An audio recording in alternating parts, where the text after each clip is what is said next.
Los corridos y las rancheras de grupos como este alegran las fiestas hasta en los más lejanos rincones del país. Este amor por la música mexicana se instaló en el corazón de los chilenos al llegar los años 40 y se quedó para siempre.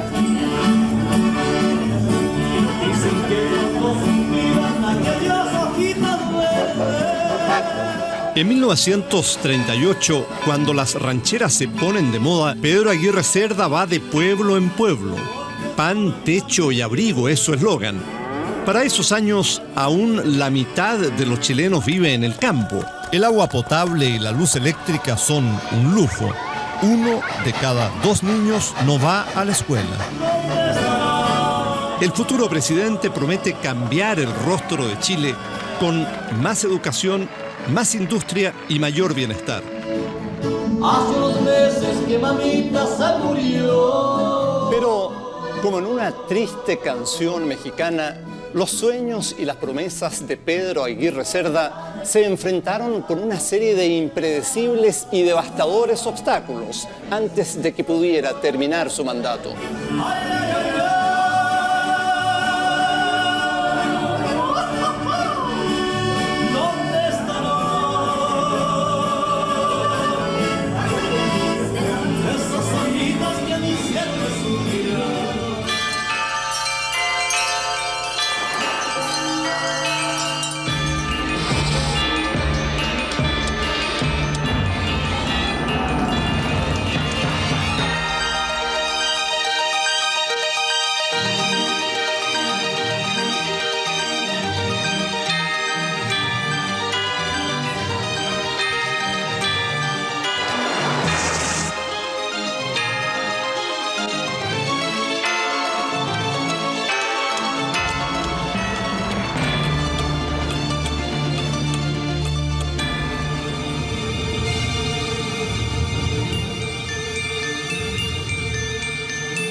Es la Navidad de 1938. Ese año al viejo pascuero se le piden trajes de vaquero, muñecas de Shirley Temple, trompos y caballos de madera. El 90% de los chilenos es católico y celebra el nacimiento del niño Jesús.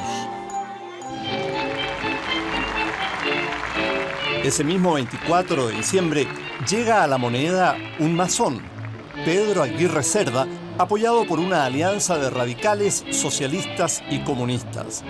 Es el Frente Popular. Don Tinto, como le dicen sus adversarios, representa el empuje de la clase media y despierta gran entusiasmo, especialmente entre los más pobres. Yo era un chico. Mi padre me llevó al desfile. Y entonces cuando estábamos ahí, mi padre me pega un empujón porque al frente iba Don Tinto, ¿no? Saludando así con su sombrero. Y yo entonces aparecí empujado y me encuentro con Don Tinto que me da un abrazo. Y yo le doy un abrazo a Don Tinto. Y era bajito, parecía una botellita de vino tinto, le faltaba la etiqueta. Yo en ese entonces tenía 12 años. Para muchos esa Navidad trae nuevas esperanzas, pero para otros grandes amenazas. Todos tenían miedo de que el radical llegara a la presidencia, como que se iba a perseguir a la gente, que se iba a matar a la gente, escapaban.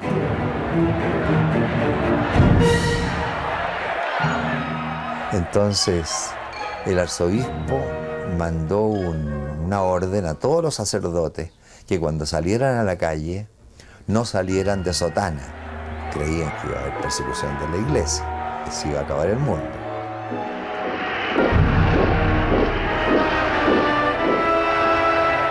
En Europa, la guerra es inminente y la gente se prepara para lo peor.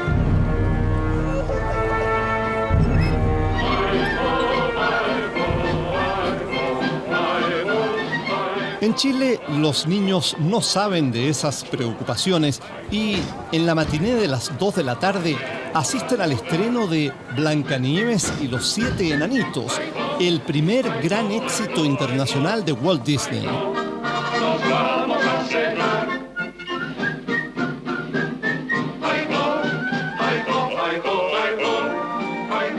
Las caricaturas son la pasión de los niños de la época que devoran las historietas que aparecen semanalmente en las revistas infantiles.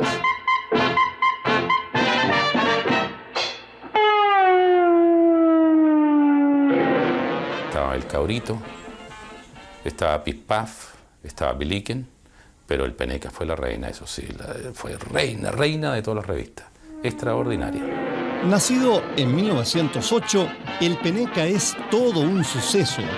Al terminar la década del 30, vende la impresionante cifra de 140.000 ejemplares. A mis 6 años aprendí a leer con el Peneca.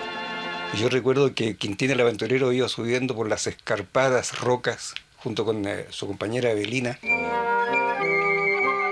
Y salían un cuento en seriales que era de un detective que se llamaba Sexton Blake, que era la delicia de uno.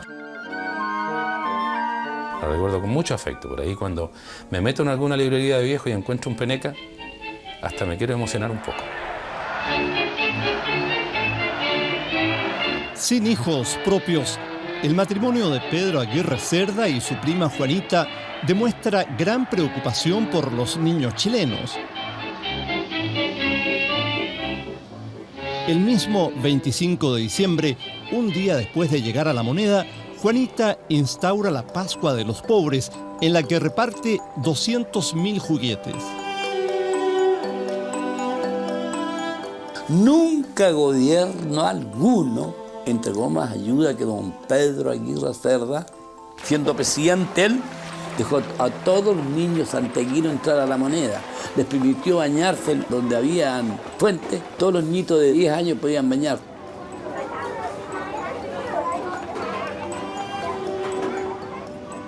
En lo espiritual, las garantías de libertad respecto a la... Gobernar es educar. Se convertirá en el emblema de Pedro Aguirre Cerda. Es profesor de castellano y viene decidido a aumentar la matrícula y modernizar la enseñanza. Esforzado y capaz, disponga los destinos de la República sin otra mira que el interés nacional. En las escuelas se enseña de memoria y muchas veces resulta más importante obedecer que aprender. Cuando era una falta muy grave, entonces había arresto en una pieza oscura todo el día y sin dar de comer. Habían castigo. Debajo, detrás del pizarrón y su varillazo por debajo. Cuando nos portábamos mal, que generalmente nos portábamos mal. La mismísima Gabriela Mistral, cuando aún era la pequeña Lucila, había sufrido en carne propia la rígida educación de principios de siglo. Ella estaba repartiendo unos cuadernos y pensaron que ella se los había llevado, que en vez de que ella los repartía, porque pensando en su monte grande que lo que necesitaba uno era de todos, lo debía haber repartido, y sencillamente la tacharon de ladrona y la quisieron echar o la echaron de ese colegio. Al ser acusada de ladrona, Lucila es atacada a peñascazos por sus compañeras. Y a Gabriela eso nunca se pudo olvidar, de una cosa tan injusta, tan terrible para ella. Hay que ver que Gabriela no es como usted ni como yo, que somos personas, yo creo, somos normales. Ella era muy sensible. Yo no quiero que a mi niña la vayan a hacer princesa, con zapatitos de oro, cómo juegan las praderas. Y cuando llegue la noche a mi lado no se acuesta. Yo no quiero que a mi niña la vayan a hacer princesa. Y menos quiero que un día me la vayan a hacer reina. Como para sanar su dolor, la joven Lucila se hace profesora y se dedica a la poesía, adoptando el nombre de Gabriela Mistral. Sus clases son mágicas, amenas y cautivantes, y su poesía comienza a leerse en todo el mundo. En 1945, ante el rey de Suecia y la florinata de la inteligencia mundial, Gabriela recibirá el Premio Nobel de Literatura. Que mi dedito lo cogió una almeja y que la almeja se cayó en la arena y que la arena se la tragó el mar. Después de numerosos años de ausencia, Gabriela Mistral vuelve convertida en la primera mujer hispanoamericana en ganar el Nobel. De tierra sacamos del mar. Novedad de un dedito de niña, la que esté manca lo venga a buscar. Que me den un barco para ir a traerlo. Y para el barco me den capitán. Para el capitán que me den soldada. Y que por soldada pide la ciudad. Marsella con torres y plazas y barcos de todo el mundo la mejor.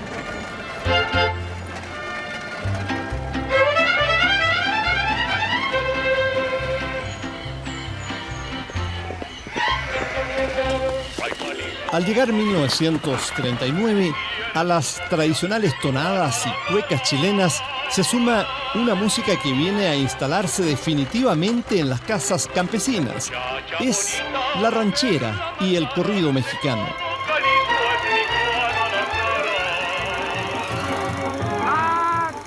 Pásenle, córrenle. Gran acontecimiento del gran circo Estrella. Vayan pasando, chango. Los mexicanos también causan furor en la pantalla grande. A fines de la década del 30 ya se han estrenado en nuestros cines 32 películas mexicanas. ¿Y acabó de hacer sus visiones? Sí. Pues ¿qué espera para adentro? El cine mexicano pegó mucho aquí. Yo de esa época me recuerdo mucho las películas de Cantinflas. La Libertad Lamarque. Libertad Lamarque, Jorge Negrete, que ese era mi ídolo. Y todavía era mi ídolo siempre. Años después, el ídolo del cine y de la canción Jorge Negrete visita el país. Se desata la histeria colectiva y sus admiradoras provocan escándalos y accidentes. Gran popularidad, muy buen mozo era y cantaba lindo. Y entonces llegó por tren a la estación Mapocho. ¿Para qué le cuento a la gente cómo estaba? Miles de personas. Pregúntale a las mujeres cómo fue. Cantaba muy lindo. Tenía, imagínese, 1,90 m, buen mozo y con buena voz y de charro. ¿Se da cuenta usted? Si por tierra en un tren contra el clarín de campaña la guerra, saca el valiente guerrero a pelear. Correrán los arroyos de sangre que gobiernan. Es el 24 de enero y en Chillán todo el mundo quiere ver La Sandunga, el último estreno del Teatro Municipal. Era una calor infernal. Y a mí me fueron a buscar a la tienda donde yo trabajaba, mi amiga. Así que fuimos el horario de las 9. Ya me fueron a buscar y le digo, hermana, ¿me das permiso de ir al teatro? Anda, pues me decía. Y fui con ella. Durante la función, un extraño movimiento sorprende y aterroriza a los espectadores. Como digo, estaban dando La Sandunga y en ese momento siento que se mueve. Y ya, pues yo pensé que era un temblor, pero nunca me iba a imaginar tanto.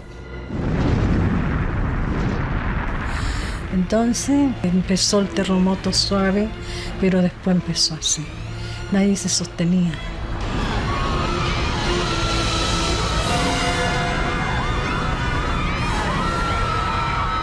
Donde quebraba el alma fue en el Teatro Municipal. Toda la techumbre cayó en la platea. Salí del teatro y empecé a gritar y no sabía dónde estaba, porque era en puro escombro. Por las gradas corría la sangre.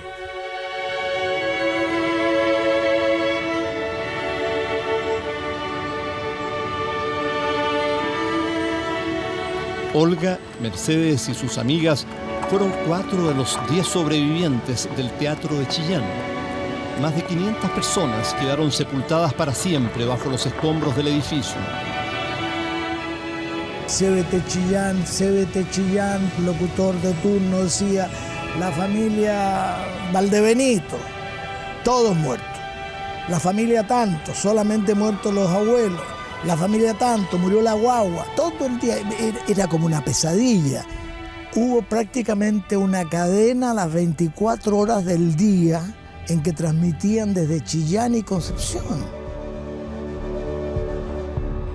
Este puente ubicado en Ñuble en esos años era vital para unir a Santiago con el sur del país. Esa noche triste del año 1939 también se vino al suelo, con lo cual Chillán y el sur de Chile quedaron casi completamente aislados. El presidente Aguirre Cerda, al enterarse de la magnitud de la catástrofe, decidió venir personalmente a Chillán para organizar la ayuda, dar aliento a las víctimas y asimismo iniciar de inmediato las tareas de la reconstrucción. Yo estuve con él en la Plaza de la Victoria y andaba con la señora Juanita, la esposa, pero sí era una lamentación terrible. Yo lloraba él mismo con la señora Juanita. Fue terrible, ¿no? Chile, estremecido, se moviliza. Cientos de jóvenes de todo el país viajan como voluntarios para remover los escombros. De todas partes del mundo llegan medicinas, ropas y alimentos. El terremoto arrasó 7 provincias, desde Talca hasta Malleco. Se desplomaron 20 ciudades y 100 caseríos y, extraoficialmente, se habló de 30.000 muertos y de 40.000 heridos. Nunca en el siglo murieron tantos chilenos durante un terremoto. Dios supo cuidarlos nomás, porque si no hubiera sido, más de alguna habíamos muerto. Hoy en día prácticamente todos los hogares chilenos cuentan con luz eléctrica.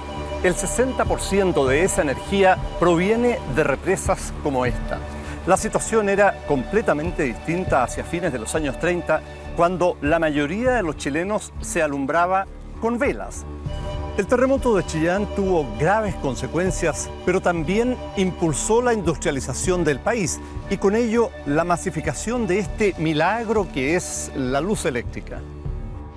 En los alrededores de las ciudades, acentuando así las diferenciaciones sociales. En mi concepto, el empleado y el obrero deben vivir en el interior de las ciudades, de manera que la clase trabajadora se sienta como un componente social tan digno y respetable.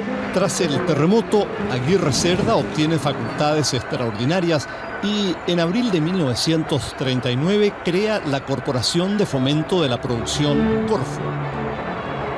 Más tarde pone en marcha un plan de electrificación. Así nacería la Empresa Nacional de Electricidad, Endesa. Atención, rubias y morenas, escuchen todas este refrán. Sintonicen todas esta radio. Es la época en que los artefactos eléctricos empiezan a masificarse en los hogares chilenos. La radio se transforma en la gran ventana que nos conecta con el mundo. Que a las chicas dice su pasión. Qué moderno es el amor por radio.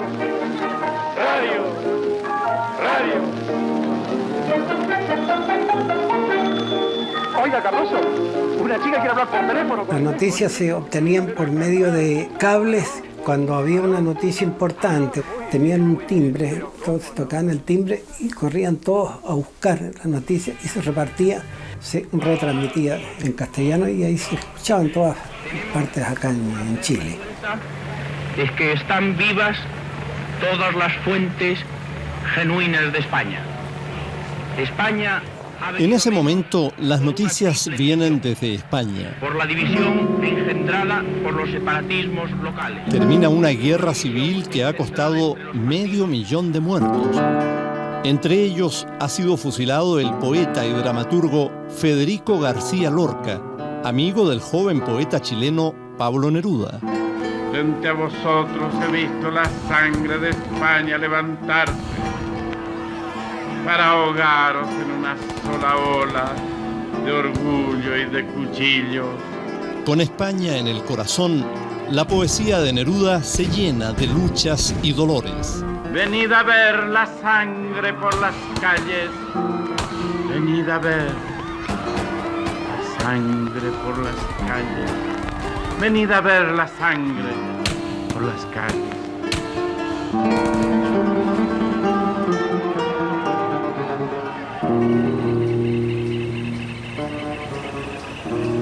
A raíz de la guerra civil, mis padres eran republicanos, se perdió la guerra, hubo que salir apresuradamente para Francia.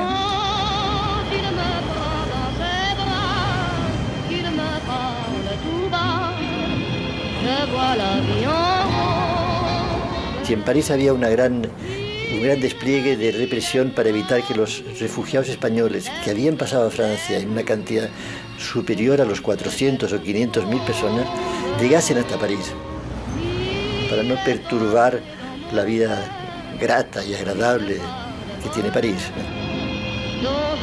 Enviado por Aguirre Cerda, Pablo Neruda llega a Francia para traer refugiados republicanos a bordo de un viejo barco de carga, el Winnipeg. Neruda en persona se encarga de seleccionarlos.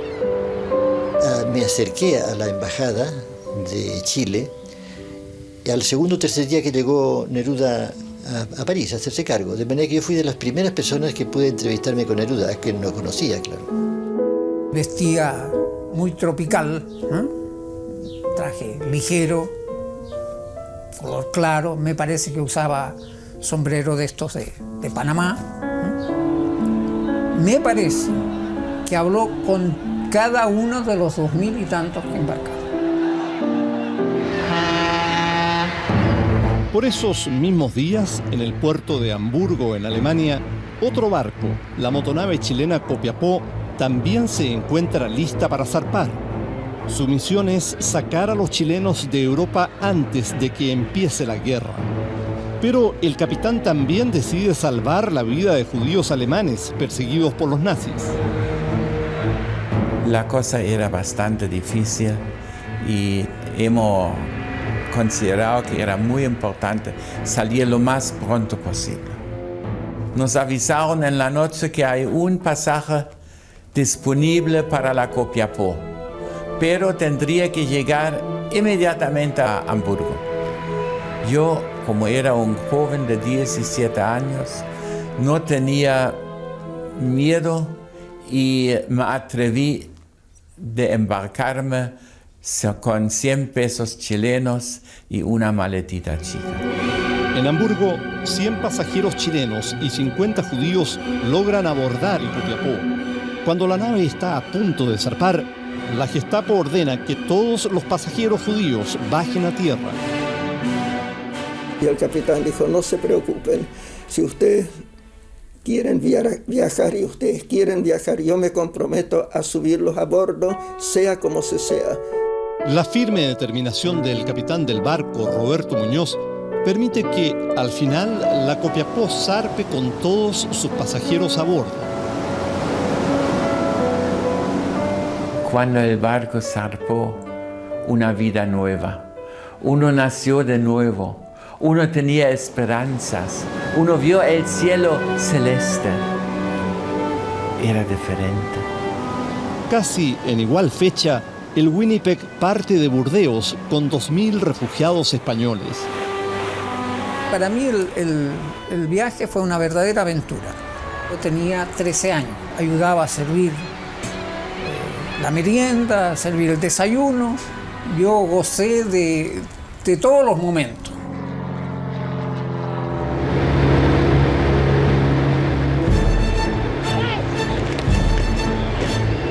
Mientras el Winnipeg y el Copiapó navegan hacia Chile, Alemania invade Polonia.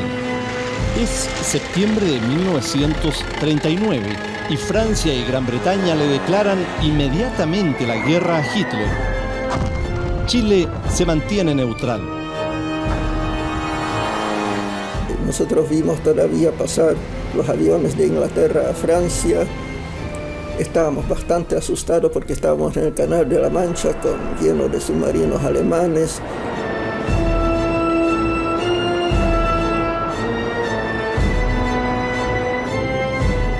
Y ahí nos tocaron esos 2 o 3 días que viajamos a luces apagadas en la noche, porque se suponía que en cualquier momento se iniciaban las hostilidades y podían haber submarinos que torpedearan el barco y todo esto. Teníamos una bandera chilena al tope del mástil. En fin, nos sentíamos un poquito más seguros bajo esa bandera tan linda. Finalmente, el Copiapó y el Winnipeg, al igual que otros barcos repletos de refugiados, arriban ilesos a las costas de Valparaíso. ¡Viva Chile!, grita el primer refugiado español al pisar tierra firme. El propio Pedro Aguirre Cerda da la bienvenida a los numerosos intelectuales, artistas y trabajadores que llegan en el Winnipeg. Y al día siguiente subí a un tranvía y le pregunté al cobrador, le dije que yo iba a la calle Ahumada.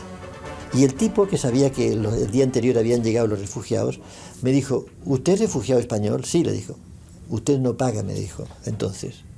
Y no me cobró. Fíjese usted, esto me ha quedado a mí en el alma. Es septiembre y las fiestas de la primavera y la celebración del 18 sorprenden a los recién llegados. Cuando llegamos a Valparaíso me encontré que habían autos y buses en vez de cowboys, carretas y caballos que yo esperaba, ¿no? Para decir la verdad, estamos esperando encontrarnos con unos indios con plumas en la cabeza, pero no había. El afecto que sentimos, la comunicación inmediata, nos hizo sentirnos en nuestra casa.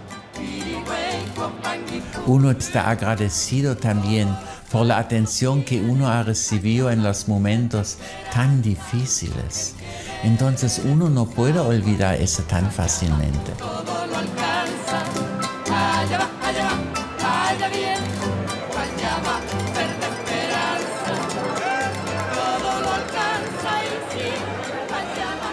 Mientras en Europa la guerra ya cobra miles de víctimas, en la lejana región austral de Aysén, la epopeya de la colonización causará una de las mayores catástrofes ecológicas del siglo.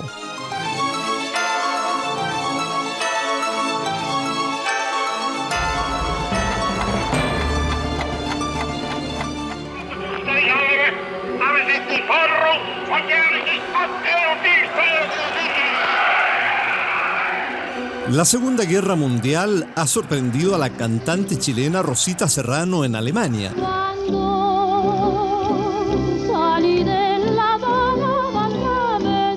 La llaman el ruiseñor chileno. Canta Mantelito Blanco y La Paloma y, sin tener arte ni parte, ejerce gran atracción sobre los altos generales del Tercer Reich.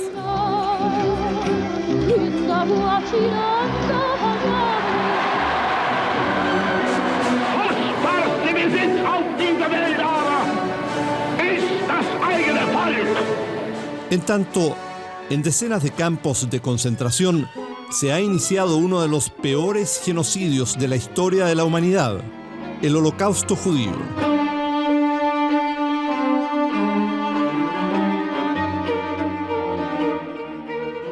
Estuve en varios campos de concentraciones. Hasta en 42 nos llevaron a Auschwitz-Birkenau. Hambre, miseria, látigos, tortura. Auschwitz es una zona poco húmeda, triste, lluvioso. Nos llevaron para exterminio.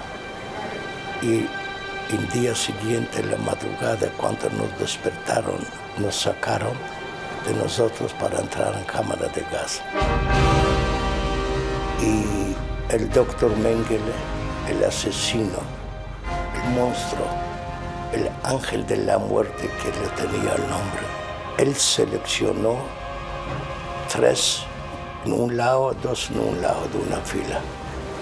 Y me recuerda estas palabras: mandan saludos, ustedes el pueblo elegido, ellos van al paraíso y ustedes van a ir próximamente. Ellos trataron de aniquilarnos, liquidarnos,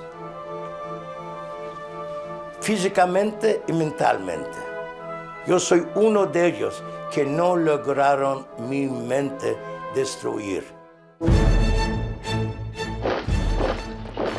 Los soldados nazis se imponen en todos los frentes. Aunque nuestro país se ha declarado neutral, los chilenos siguen paso a paso el devenir de la guerra. Todos los días a las 6 de la tarde era la concentración frente al diario La Opinión. Éramos 2.000, 3.000 personas y se armaban las discusiones porque había una pizarra con las últimas noticias de la guerra. Se ponían discusiones hasta 5 o 6 de la mañana por las batallas entre alemanes y aliados. Se llevaba la guerra con banderitas así en un mapa, ¿no? Entonces, tanto mi papá como casi toda mi familia eran partidarios de los alemanes.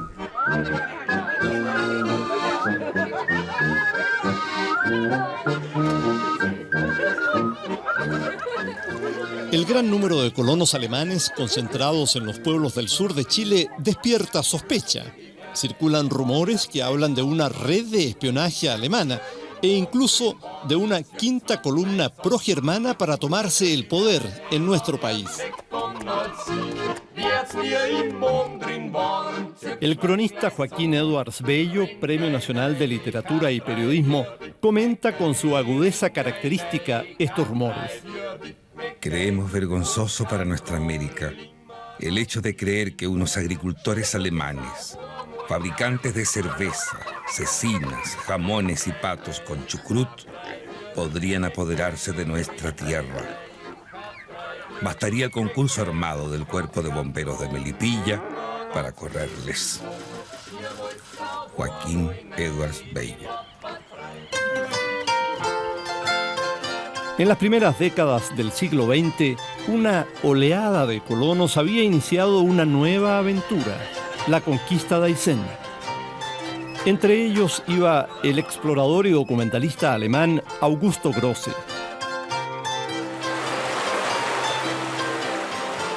Augusto Grosse fue un lúcido testigo de la valerosa acción de los primeros colonos que llegaron a poblar los extensos territorios deshabitados que existían al sur de Puerto Montt. Grosse realizaba sus propias filmaciones y llevaba sus diarios de viajes. Ellos constituyen hoy un testimonio crudo y real de lo que significó la epopeya de habitar los bosques vírgenes de Aysén, como asimismo del desastre ecológico que cambió para siempre el escenario de la Patagonia chilena. La mayoría de los colonos son solteros y no muy jóvenes. Piensan que las mujeres no se acostumbrarían por aquí. Por eso, llevan una vida solitaria en las montañas. De vez en cuando cabalgan hasta un boliche donde generalmente los engañan. Diario de viaje de Augusto Grosse. Difícil llegar y difícil hacer un campo y criar animales, pues si no había pasto. Donde quiera que sea que la gente llegaba, encontraba los campos solos, pero había que enfrentar a la naturaleza nomás con el hacha y los pulmones nomás. Bueno, la gente la construía, se puede decir, las casas de canoga más que nada, para los partidos, había mucha madera, había mucho bosque. Tendría que ser valiente y no tener delicadeza para ninguna cosa.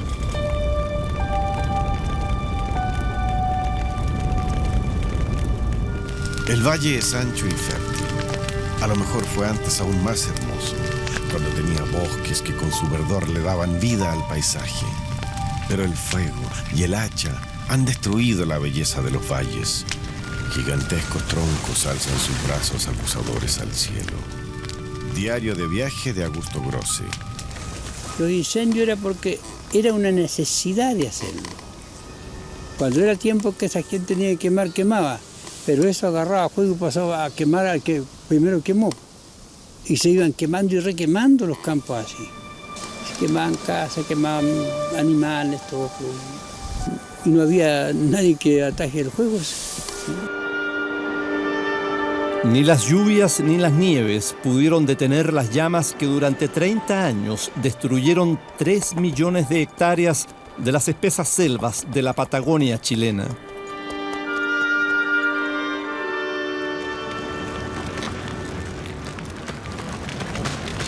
Los santiaguinos de 1940 no saben de la catástrofe ecológica en los bosques de Aysén, pero se impactan con un incendio cinematográfico. Es el estreno de Lo que el viento se llevó, anunciada como la obra cumbre del cine mundial. La película eleva a Clark Gable y Vivian Leigh como los modelos románticos de la época.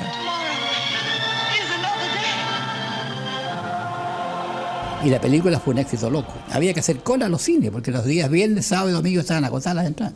En todos los cines, el Central, el Victoria, el Imperio, qué sé yo, todos los teatros grandes. Y se iba con abrigo de piel las señoras, y los caballeros muchas veces con etiqueta al cine.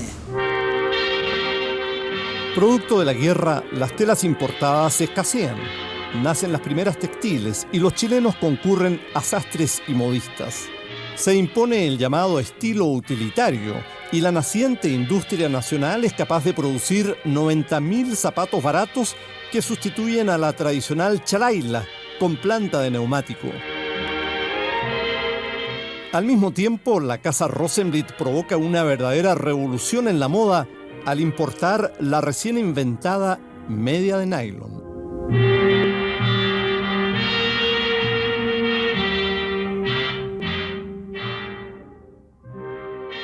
Bailamos chic to chic. ¿Sabes lo que significa? De caritas pegadas, agarraditos, así. Era la época de los blues. Blues significa los tristes, los bailes tristes, bonitas canciones americanas románticas. Pero después vinieron los bailes tropicales, ya empezamos a descoyuntarnos un poco.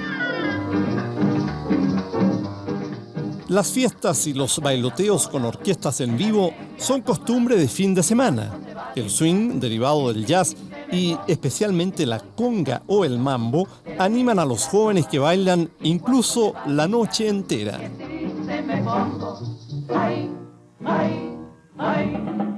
Esa negra linda que me echó bilongo, esa negra santa que me echó bilongo.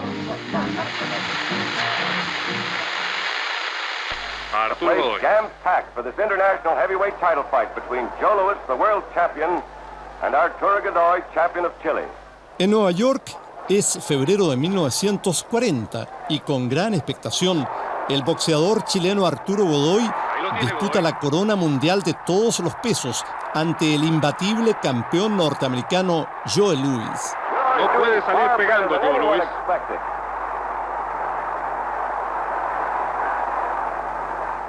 La transmitieron por radio a la Plaza de la Constitución y se juntaron 2.000 o 3.000 personas oyendo la radio ahí en el... Agáchate, Godoy, le decían nomás. Al 15º y último round de esta pelea. Todos pensaban que lo iba a matar. La pelea fue así, absolutamente estrecha, discutida. Está en la historia grande del boxeo.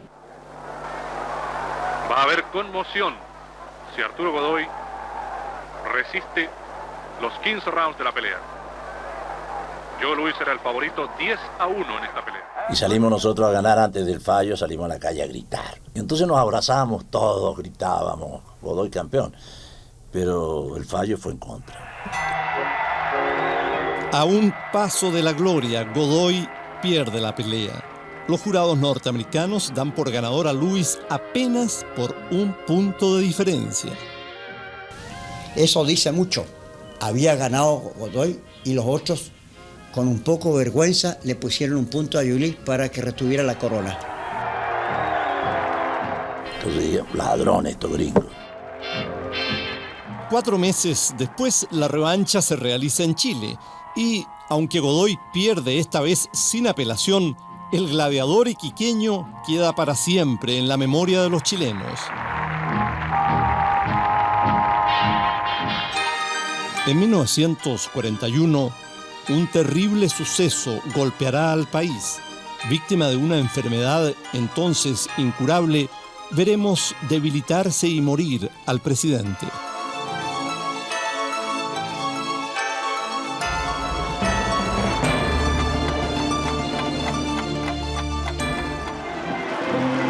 Llega 1941 y Pedro Aguirre Cerda está en la cúspide de su popularidad. Como buen radical, es amante de la buena mesa, practica la conversación y es un fumador empedernido. No sabe que una cruel enfermedad se ha alojado en su cuerpo. El presidente Aguirre Cerda sufría una de las enfermedades más devastadoras de la primera mitad del siglo, la tuberculosis. Gracias al descubrimiento y la aplicación masiva de antibióticos y vacunas, esta enfermedad se ha podido controlar. Hoy el 99% de los niños chilenos es vacunado al momento de nacer y se calcula que solo unas 300 personas mueran en el país cada año víctimas de esta enfermedad. La situación era completamente diferente a principios de los años 30 y de hecho entre 1900 y 1932 más de 200.000 personas murieron en Chile víctimas del bacilo de Koch. Fíjese que la tisis era en esa época un cáncer contagioso. Así que usted tenía un pariente con tisis, su marido, su madre, su padre o un hijo, tenía que tener toallas especiales, cubiertos especiales, platos especiales, o recluirlo en algún sanatorio. Yo en mi familia hay 3 muertos de tuberculosis. Un chico de 18 años, una chica de 18 años y otra chica de 17 años de la tuberculosis. La tuberculosis era sentencia de muerte. Por aquellos días aún no llegan los antibióticos a Chile y los tuberculosos son aislados en sanatorios cordilleranos. A pesar del fantasma de la muerte, muchos enfermos encuentran la amistad en los contrafuertes de San José de Maipo. Esa amistad, esa cosa tan familiar era muy agradable, porque el que menos estaba eran 6 meses, 8 meses, algunos hasta 2 años, en fin, entonces se daban las condiciones para tener una convivencia familiar. Al presidente se le acaba rápidamente el tiempo. Su dolencia lo obliga a dejar el gobierno y el 25 de noviembre de 1941 fallece. Fueron llevados sus restos desde La Moneda al Salón de Honor del Congreso Nacional, ser expuestos a la vista del pueblo que tanto amó. Aunque Aguirre Cerda es masón, su esposa, ferviente católica, pide al arzobispo José María Caro que le dé la extremoción. Cerca de 400.000 almas esperaron pacientes su turno de honor del Congreso Nacional. Hay un crespón negro en el corazón de la República.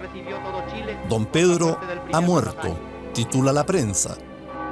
400.000 personas despiden los restos del presidente. Fueron trasladados los restos del primer mandatario a la catedral. Fue una manifestación histórica, y yo creo que como esas pocas ha habido después. Era tan ferviente, era tan sincero, la unidad de todos en torno a un hombre que contó con un respaldo obrero, campesino, y rompió los esquemas. Una multitud, porque no hay ninguna duda que fue el presidente más querido de Chile, Pedro Aguirre Cerda. El presidente no culmina su mandato ni sus sueños. Aunque impulsa la industrialización del país y crea la Corfo, queda en deuda con la educación de los niños y con los postergados campesinos. El propio Pedro Aguirre Cerda, antes de morir, ha dicho: lo peor es que el pueblo creerá que les mentí, que los engañé para ser presidente. Todo está perdido.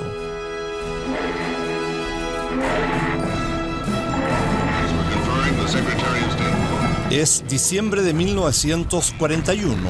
Tras el ataque japonés a la base naval de Pearl Harbor, Estados Unidos entra en la Segunda Guerra Mundial.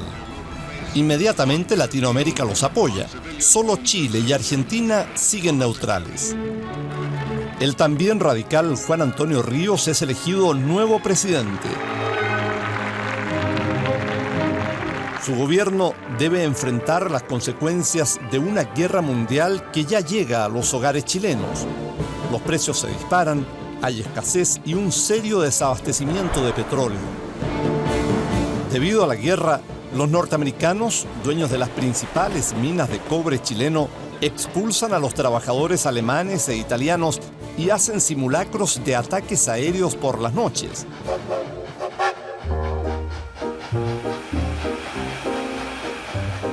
Enclavado en la cordillera de los Andes, a 2.000 metros de altura, se levanta el campamento de Sewell. Es una verdadera ciudadela que crece junto al yacimiento de cobre más importante de la época, el Teniente. Al igual que en Chuquicamata y Potrerillos, aquí se nace, se vive y se muere. Yo tenía 13 años cuando llegué a Sewell. Y allá conocí a este señor, a este joven. Y allá me casé con él. Como lo llevaba un buen joven y era muy buen mozo. Yo tenía 17 años. En los primeros años del siglo, empresarios norteamericanos han comprado el Teniente. Con los años la convierten en la mina de cobre subterránea más grande del mundo. Los gringos atraen a los trabajadores con beneficios nunca antes vistos. Hubieron grandes tiendas en Sewell, un vestuario pero extraordinario, zapaterías, habían excelentes peluquerías, unos almacenes, pero prácticamente los comienzos de los supermercados. No pagábamos arriendo, luz, agua, ningún gasto común, pues no se pagaba nada. Pues. Iba a venir un baile y uno no se consideraba que estaba muy... O sea, como que la ropa la tenía muy repetida. Partía a la sastrería que le hicieran una tenida nueva. Nace así lo que algunos llaman la aristocracia obrera de la gran minería chilena. Pero nada es gratis. A cambio de los beneficios, los norteamericanos norman la vida personal de los mineros con férrea disciplina. Si lo veían pololeando, los traían detenidos. Y la misma autoridad no permitía ni que nos tomáramos de la mano. Así que tenía que andar pololeando debajo de los camarotes, debajo de la escalera, mintiendo para ir al teatro.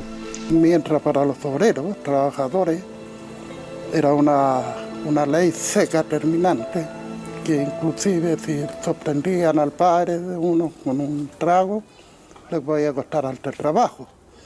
Pero en cambio los señores americanos eran mesa puesta con el mejor whisky y la borrachera de ellos no se entendía. Había muchas diferencias sociales, había diferencia en el tren. El gringo bajaba en autocarril, el empleado bajaba en primera clase y el obrero bajaba en tercera clase.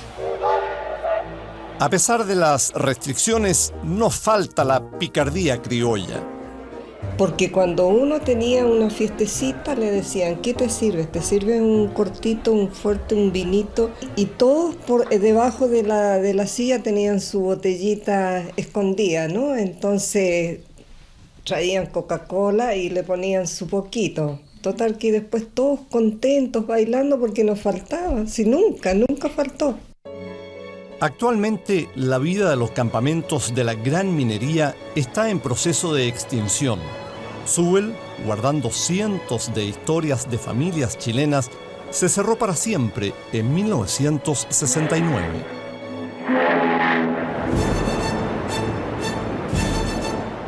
La Segunda Guerra llega a una de sus fases más críticas cuando, en junio de 1944, se produce el sangriento desembarco de tropas en Normandía. Los aliados recuperan París.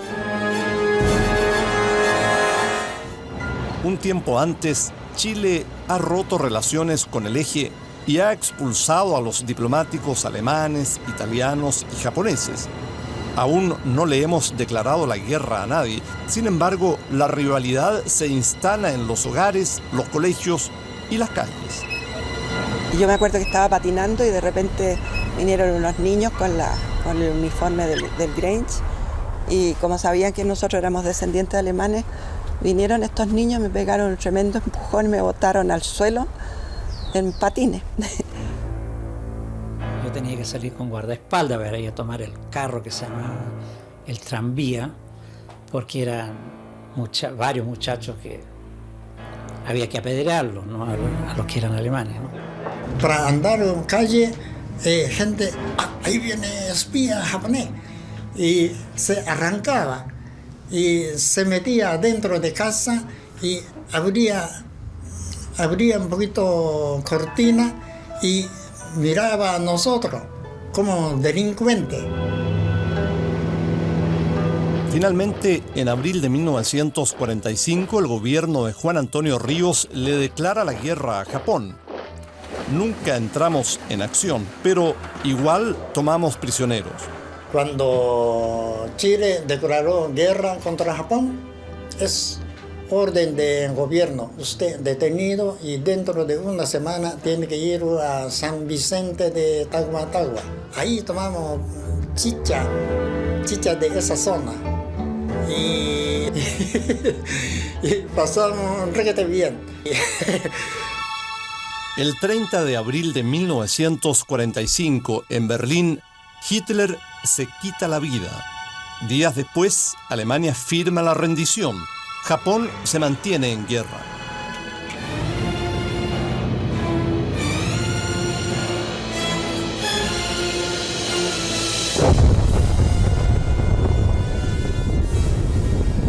Dos bombas atómicas, las primeras en la historia, arrasan con Hiroshima y Nagasaki.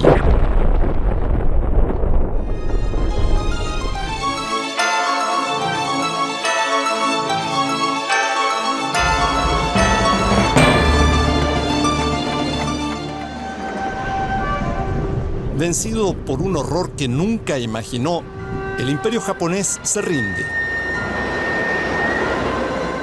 A partir de entonces, la amenaza nuclear nunca nos va a abandonar. Después de guerra, me sentí terriblemente triste. Pensaba regresar a Japón.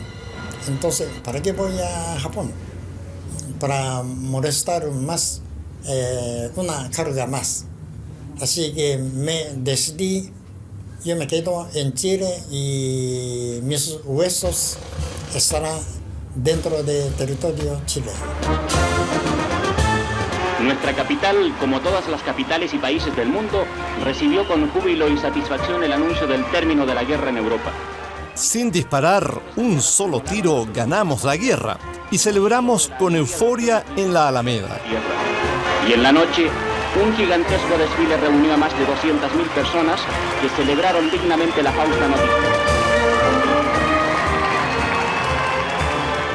En 1945, Santiago tenía ya 1 millón de habitantes.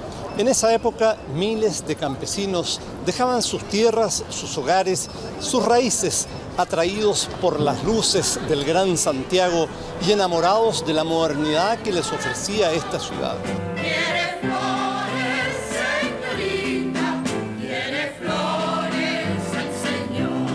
Los recién llegados vienen a trabajar. Muchos con esfuerzo logran surgir, pero otros chocan violentamente con la marginalidad, la pobreza y el desamparo. Son las luces y sombras de la ciudad.